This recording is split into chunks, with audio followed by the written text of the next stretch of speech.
done like a whole showdown. Good job with this. I think perfection. So ranking pro anyway. It doesn't look impressive for me on there. Being a titanium, not strong side for me. They have the slight edge.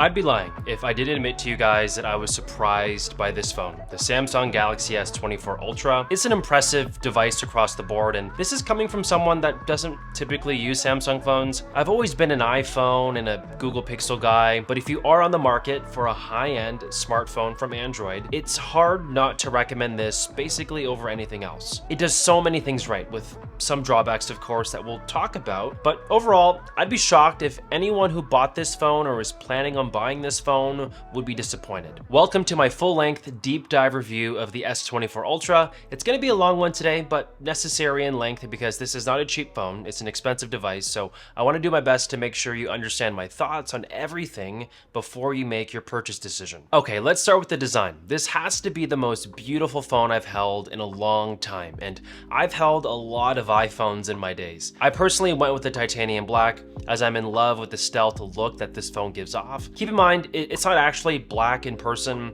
It's more of a dark gray in some lighting and a light gray in other lighting. What's new this year is it does now feature what Samsung calls a durable shield of titanium built right into the edges of the frame. It's supposed to help the phone not get dinged up as much. And as of now, I don't really have any scratches that I'm aware of. And this phone is surprisingly fingerprint resistant for a dark colored device, which is nice. Like, yeah, there are some fingerprints on there, but it's basically non-existent on the titanium frame, and it doesn't look terrible on the back panel, at least with this black color. On the front, we are getting a new flat 2600 nit Quad HD display that does look fantastic. I was very quickly reminded how great Samsung displays are when I first took this out of the box, and the 2600 nits makes this phone a champion in broad daylight. There's also a new coating on the display to reduce reflections and improve visual clarity. It's subtle, but noticeable, especially when compared to the iPhone 15 Pro Max side by side. If you're new to Samsung Galaxy Ultra phones like me, you'll be happy to find at the bottom a new S Pen that you can easily pop out and be used to draw,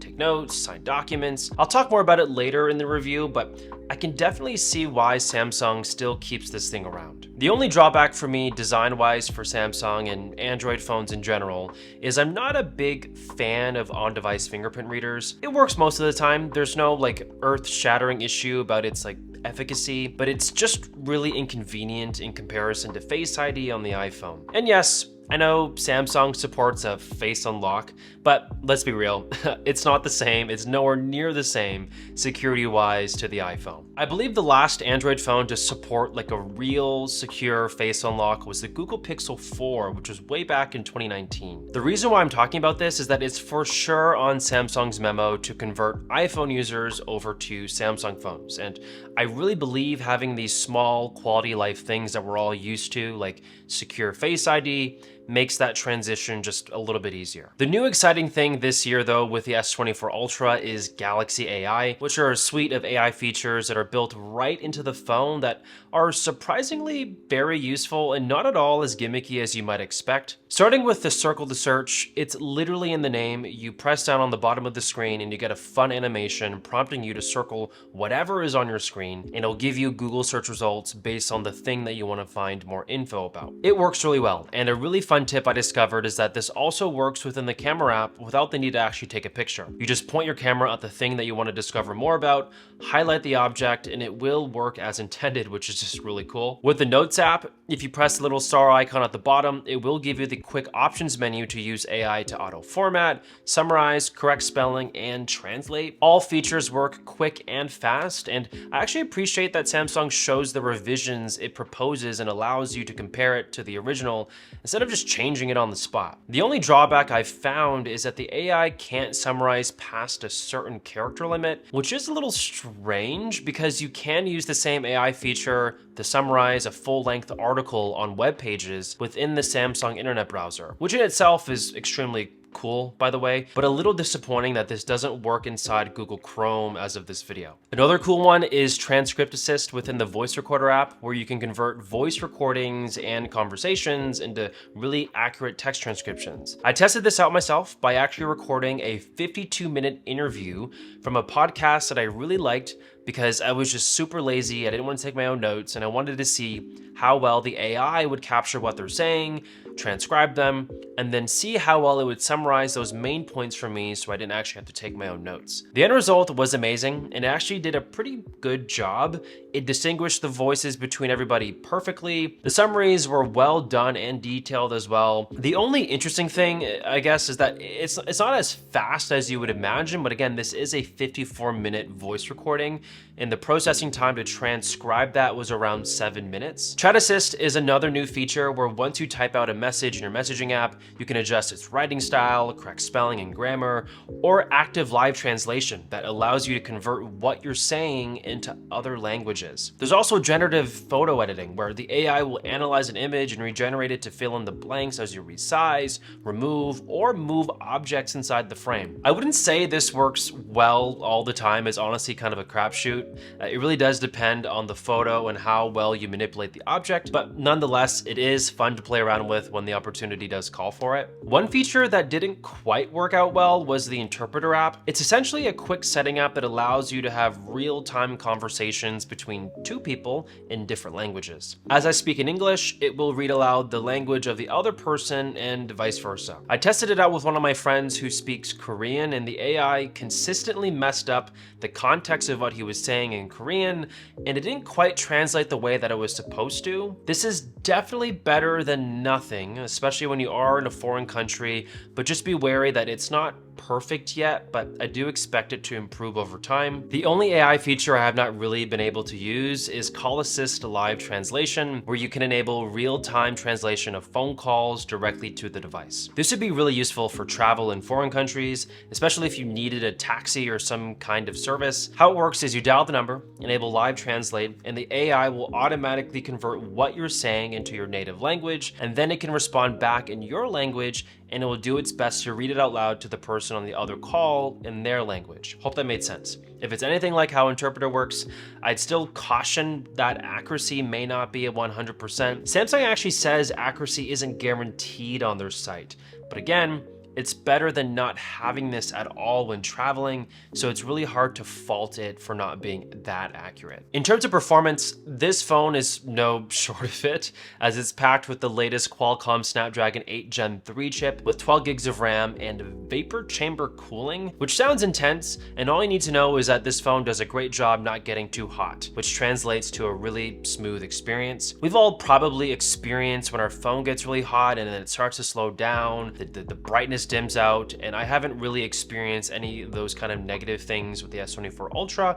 which is really awesome. All this performance translates very well if you want to game on the phone as well, as the new Snapdragon 8 Gen 3 chip does support ray tracing, so if you play any games on here that support it, it will 100% look stunning on this Quad HD display. Battery life has been great for the Samsung as well. I haven't really been keeping track meticulously, as it lasts the full day without me having to worry about it, which is all I need from a smartphone, is just not having battery anxiety, and this has been exceeding that with flying colors. Okay, so what about that S Pen though? If you're new to the Samsung Galaxy Ultra series like me, you probably never owned a phone that had a tiny pen inside of it. And let me tell you, I was shocked to find all the cool things that you can do with the S Pen. The thing that took me aback was that when you take out the pen with your screen off, it will immediately open up a note for you to quickly jot down notes as the moment strikes without you needing to like fumble around in the device and open up the notes app and capture the idea. It just does it all for you right away. And yes, the handwriting is super smooth, like as good as an iPad, if not maybe a little bit better.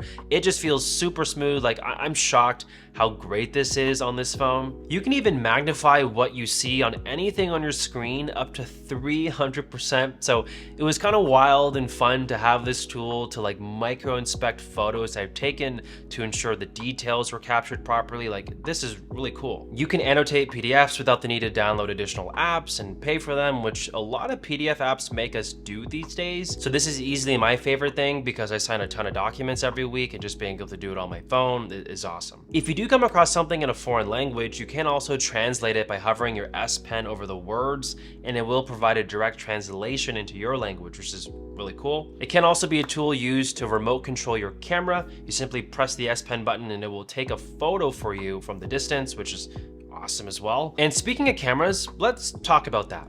But be warned, please bear with me.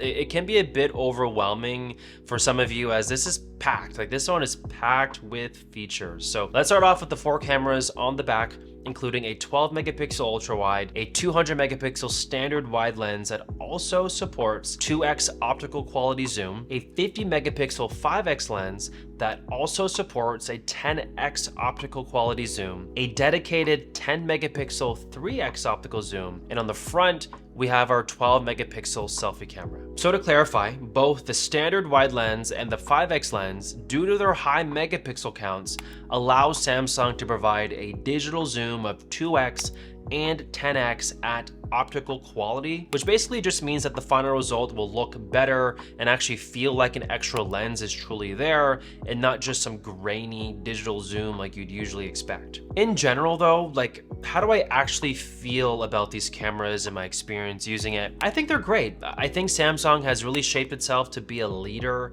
not just in the Android world, but just in smartphones in general when it comes to photography. You just get so many optical focal lengths to get the kind of image that you're looking for. It's just fun to use this camera system. I'm not going to sit here though and say that it's perfect and that it nails it every time, because it doesn't. The S24 Ultra has taken a fair share of bad photos for me, but for every bad photo I get, there was a large quantity of solid shots I was able to get out of the camera. I also really appreciate the Pro mode offered here to get the most out of the camera, as I find in the default camera modes, it doesn't quite nail white balance properly all the time, for example, which can severely impact the final result of the photo that you do get. But this is just like the picky enthusiast photographer in me speaking. So if you're like me, you're going to love having full control of ISO, shutter speed, white balance to get the most out of your pictures with this camera built right into the app. And I want to stress that this is built right into the app. On iPhone, you still don't get these features built right in. You have to kind of look at third parties and third-party apps that pull this off. Something that did throw me off though is that when I am using Samsung's camera app, the live preview was always like a little grainy, and it didn't quite look like the final image you'd get. You take the picture and then you'd have to wait for the image to process, and then you could actually see the end result of what you were trying to accomplish. This threw me off a ton because as an iPhone user, I'm used to seeing what the final image is going to look like before it's taken, because there's all this imaging pipeline and stuff happening real time on the iPhone preview that clearly isn't happening on the Samsung phone. Okay, very quickly, I wanted to talk to you guys about my opinions of video on the S24 Ultra. This is actually being shot on the phone, and the audio is being recorded from the phone right now. I'm shooting it in 8K, and I wanted to do this quickly because I spent a lot more time with the video, and my opinions have sort of changed a little bit. So in conclusion, I would say the videos are teetering between good and great. Like, I think a lot of people who will buy this phone will actually love the videos coming out of here. The only scenario that I can imagine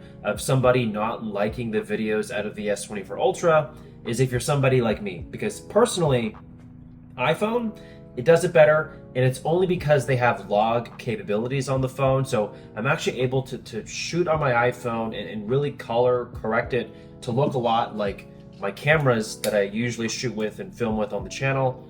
I can't do that on the S24 Ultra, but I recognize that's a very niche case. So for the vast majority of you, I think you guys are gonna love the video coming out of this phone. And because we're on the topic of iPhone now, I did want to touch base on my experience switching from an iPhone 15 Pro to the Samsung Galaxy S24 Ultra, as I think that's important if you are really thinking about doing the switch. You want to have confidence that all of your stuff from your iPhone will move over to this platform. And unfortunately, at least from my experience, maybe this might not happen to you, but my experience wasn't great. I touched on this actually in my initial review and unboxing video, which I'll link above and in the description for you to check out, but it didn't go so well. So basically what you have to do is download an app called Smart Switch on both the Samsung and the iPhone, and then connect them via USB-C to initiate the switch. Simple enough, but the first red flag was that the transfer was going to take around 5 hours. Fine, I can be patient, but then the next red flag was that the transfer would keep disconnecting and canceling itself after an hour or so. I've tried researching forever about this issue. I've tried redoing it multiple times. I thought maybe I was doing something wrong. I've tried with every single cable in my house, and it wasn't working. And the only thing I was able to transfer was the app data of apps I had installed on my iPhone for my Samsung to re-download. I was not able to transfer my messages and any other important data to me that was on my iPhone, and that was a little disappointing. Like, honestly, it was just a huge bummer. And maybe there was just something specifically wrong with my devices, or like the tons of cables I was using for why this wasn't working. So I just want to spread a little light word of caution that you may or may not be able to fully transfer over your data like I wasn't able to. I think it's important to clarify though that I was told many times in the comment section of my last video that Android to Android transfers work reliably well and fast, which makes sense with the same operating system. So maybe it's just like an iPhone to Samsung thing. I'm not really sure, but that was my experience. But regardless, I'm happy. Like, I love my S24 Ultra. This is an impressive phone that may end up being the best Android phone of all of 2024, and it's literally only February as of recording of this video. But let's shift our focus now to the iPhone 15 Pro Max. I spent a whole day with this phone to see how Apple's flagship device holds up in my daily routines, so I highly recommend you check it out by clicking the link right here to see how it compares to the S24 Ultra.